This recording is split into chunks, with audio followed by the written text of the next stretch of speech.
Yo, what is going on, everyone? Welcome back to another video. Today I'm coming at you guys with Week 10 NFL picks and predictions. Last week we had another good week, going 12-2 on the week with that one game still to go. We've been hot. Week 8 was 12-4, Week 7 was 12-3, Week 6 was 11-3, so we've been pretty consistent. Our season total is now 91-46 on the season, which is a 66.42 winning percentage on the season. To compare that with the best pickers in the world, which I like to do each week, the leaderboard on the ESPN Pigskin Pick'em site, which is what I use, there's two guys in the number one spot with a 105-32 record on the season. So we're currently 14 games behind that, which is virtually 1 week of NFL football. So we're feeling good about that. I still think we have a chance to catch up to those guys by season's end. This week we have 14 matchups. There's 4 teams on bye, which are the Browns, the Packers, the Raiders, and the Seahawks.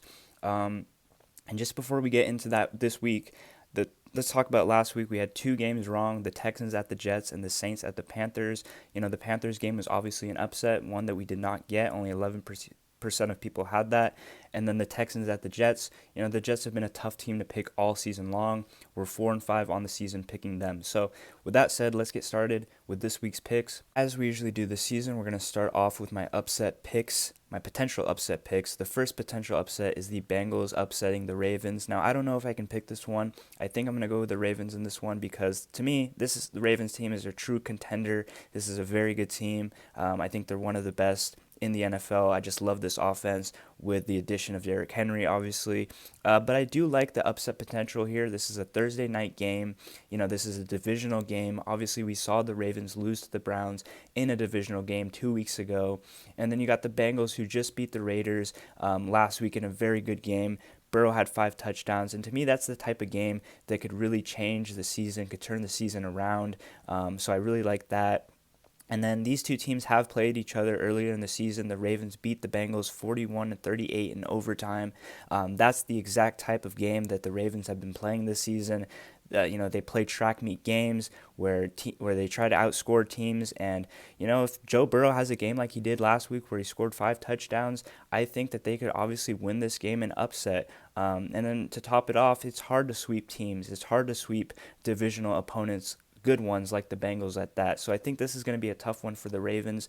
I'm going to pick this one, but I think it's going to be close like the first game this season. But I'll take the Ravens, but I do like this one as a potential upset. The next potential upset I got for you guys is the Saints over the Falcons, and I really like this one a lot. This is one that I think I'm going to go with this week. You got the 6-3 Falcons, who have looked good this season, and they're definitely running away with the NFC South.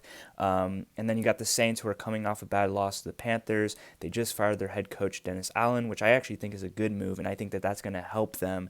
And then if you look at stats in the first game following a head coaching fire, teams win about 43% of the time when they fire a coach compared to 26.9% before the firing. So I think that this firing only helps them. You got the Falcons with Kirk Cousins and Bijan Robinson, which I like, but all it takes to me is Kirk Cousins to have a game where he's off, and then this is Derek Carr's second game back. I think it makes a difference. I think he plays a lot better than he did last week versus the Panthers. And then you got a game where you have 2 really solid running backs in Bijan and Alvin Kamara. So to me, it's really just a 50-50 game. I like the odds on picking the Saints here. It's going to be at home in New Orleans, which I think is a good home field advantage as well. So I think it could go either way, but I like the Saints, and I think I'm going to go with them this week. So now we get into our true 50-50 games this week, our true pick'em games, and I've got five games that I've separated here. I'll put them on screen right here. The first one being the Giants at the Panthers. I'm going to go with the Giants here. I think most people are. Both of these teams, though, are 2-7 coming into this game. This is obviously an international game happening in Germany. I don't think there's ever been an NFL game played in Germany before, but I'll take the Giants in this one. They've had okay wins. They've beat the Seahawks and the Browns this season, which I think you have to take into consideration. Obviously, the Panthers are coming off of a win to the Saints, but do you really trust the Panthers to win 2 in a row? I just simply don't. I'm going to go with the Giants here, who I don't think are all that much better, but I do think they are a little bit better. I also trust Daniel Jones a little bit more than Bryce Young. Probably the 2 most talented players, at least, one of the most talented players on these two teams is the running back position in Tyrone Tracy Jr. and Chuba Hubbard for the Panthers. So that's going to be interesting to see. But I'm going to take the Giants here. I think it could be close. It could be weird in Germany, but give me the Giants all day. For our next 50-50 game here, we have the Patriots traveling to Chicago to face the Bears. And I like the Bears in this one a lot. The Bears are obviously at home. To me, they're the better team top to bottom. But I was a little bit impressed with Drake May. He didn't have a fantastic game last week, but he was able to get the Patriots into overtime versus the Titans last week. Showed that maybe he's a little bit of a clutch player. He was able to run the ball quite a bit, had just under 100 yards rushing. So I think that really the Patriots' best player right now is Drake May. Like I said, the Bears have a better team top to bottom, but you almost question who's the better quarterback coming out of this 2024 draft class, because right now I would almost take Drake May, with a better roster, because to me, obviously Caleb Williams has the better roster, but he just hasn't done a lot with it. I think that the Bears have struggled a lot on offense. They were 3 for 14 on third downs last week versus the Cardinals, and then to top it off, the Cardinals ran it all over the Bears last week, so I could see Drake May getting some yards on the ground. I could see him tossing it around a little bit. I know he doesn't have a lot of weapons or receivers or anything for that matter. But I'm going to take the Bears here. I think it could be close. This is one of those 50-50 games that could really go either way in my opinion. But I'll take the Bears here. I'm not super confident in it, but I just like the Bears top to bottom here. For the next game here, we got one of the best games of the week, the Steelers at the Commanders. This one really is a tough one to pick, but to me, I really like the Steelers in this one. The Steelers obviously have a very good squad this year. The switch from Fields to Russell Wilson was an interesting one, but I kind of get it. In my opinion, the reason they did it is just because they know the kind of opponents that they're going to have to face. They know that they're a contender with the right quarterback, so they're testing things out, and I don't think Russell Wilson is all that bad. The Steelers are coming off a bye, so this is obviously going to be a huge game for these guys, and I expect Mike Tomlin to have a pretty decent game plan against the Commanders. I know, obviously, Jaden Daniels is playing out of his mind, probably the rookie of the year, but to me, I just really like Mike Tomlin and the potential for him to scheme up a nice defensive game plan against this rookie quarterback. And then you look at the offense for the Steelers. I really like Najee Harris. I really like George Pickens this season. If Russell Wilson can get those guys the ball, if Najee Harris can have a nice day running the ball, and then you got TJ Watt on the other side for the Steelers. Of course, you can't forget about him. So give me the Steelers. I think it'll be close. I think it'll be one of the games of the week, but I do like the Steelers in that 50-50 game. For our next matchup here, we got another potential game of the week. To me, this is probably the toughest game of the week to pick, the Jets at the Cardinals. I'm going to pick the Jets in this game, but the Jets have been completely baffling this season, just completely baffling. Right now they have their defensive coordinator, Jeff Ulbrich, elevated to the interim head coach, but that Aaron Rodgers is the one calling the offensive plays over there. So that's what you're getting over there in New York. Obviously, the Cardinals have been playing pretty decently. The Cardinals are coming off of 3 games in a row where they've won, so a 3-game winning streak. So that's definitely very impressive.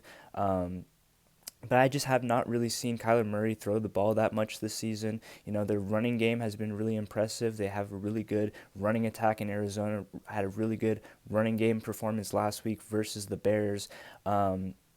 But I don't know. If Aaron Rodgers gets hot in this game, I think that they can get things going and win this game.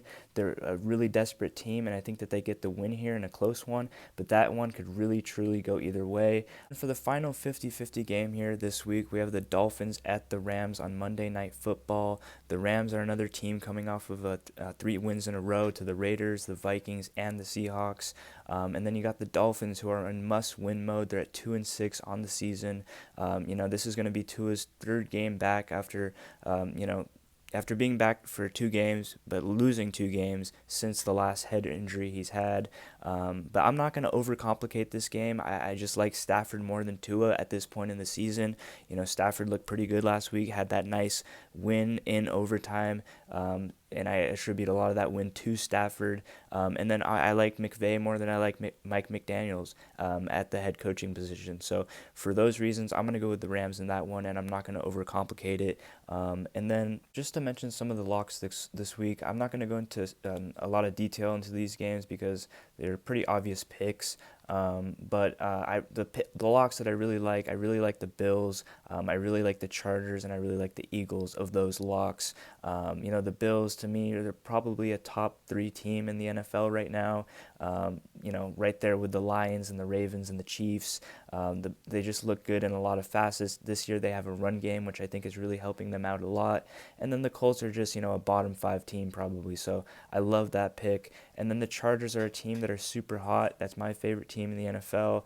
I just really love the way that Harbaugh has this team going.